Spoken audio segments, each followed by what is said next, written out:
Notts County pre-2009 were known for two things: being the oldest professional club going, that was till 2019, and for being the club from whom Juventus drive their black and white shirts.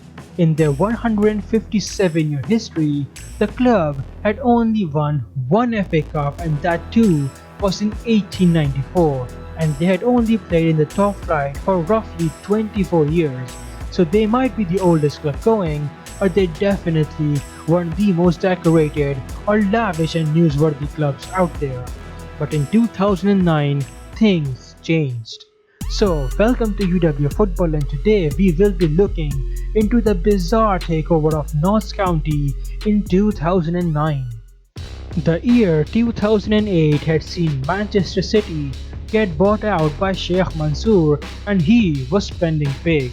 So when in 2009, Notts County, a club that was owned by the fans and had a very modest budget, found out that Munto Finance, a Middle Eastern consortium owned by Qadbak Investments, wanted to invest in the club, they were delighted and gave the go-ahead for the takeover.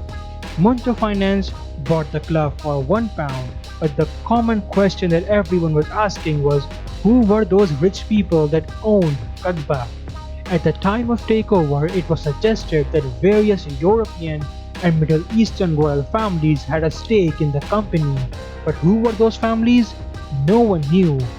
Glenn Rowley, the chairman of Supporters Trust, came out and stated that he knew the origins but did not exactly knew who those families were, and Football League did not intervene because the consortium passed their fit and persons regulations. But this anonymity caused a bit of stir in the British press, so a statement was put out by the club stating that Anwar Shafi had told them that the Middle Eastern families of Hayat and Shafi owned Qadbak.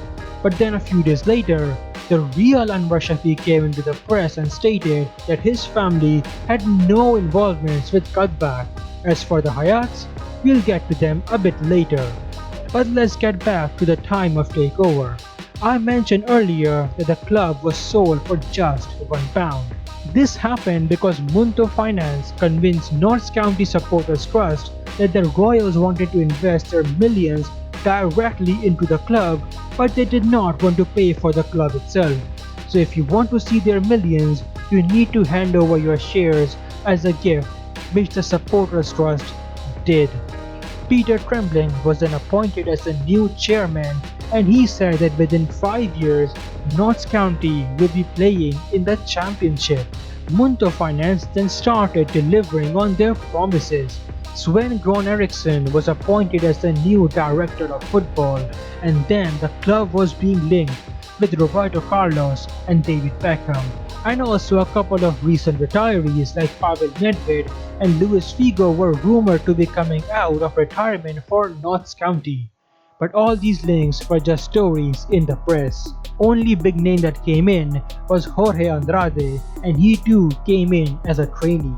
And the only permanent signing that they made was Kasper Schmiechel, who came in from Manchester City. As the season began, Notts County started rolling over teams, 3 wins on the bounce, then another new face appeared. It was a former Tottenham and Arsenal centre-back, Campbell, and then they started losing, and something didn't feel right around the club. The manager got sacked just after a few poor results, and he was replaced by an unknown Swede. The performances were a bit hit and miss, and then in December, Munto Finance put the club up for sale and sold it for just £1 to the chairman Peter Trembling. Everyone was confused as to what had just happened. But then 1 year later in 2010, the backstory of the takeover became public. The Middle Eastern family that Munto Finance was referring to was apparently from Bahrain, but they were not. The finances that were shown to the Football League were approved from a bank that no longer existed. The Hayats that I mentioned earlier on, well, the only Hayat that was linked with Munto Finance was Abid Hayat Khan, who was a fraudster and was associated with Russell King.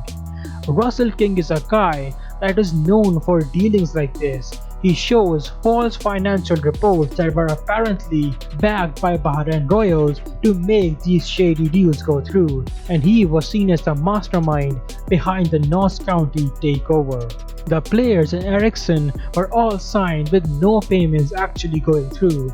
Notts County were now 7 million in debt, and the only payment that actually did go through was to someone in Bahrain, and they were paid £200,000 for their services. But it wasn't all bad for Notts County.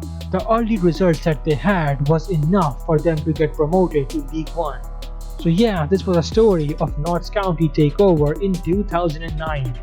Like and subscribe, and I will see you soon.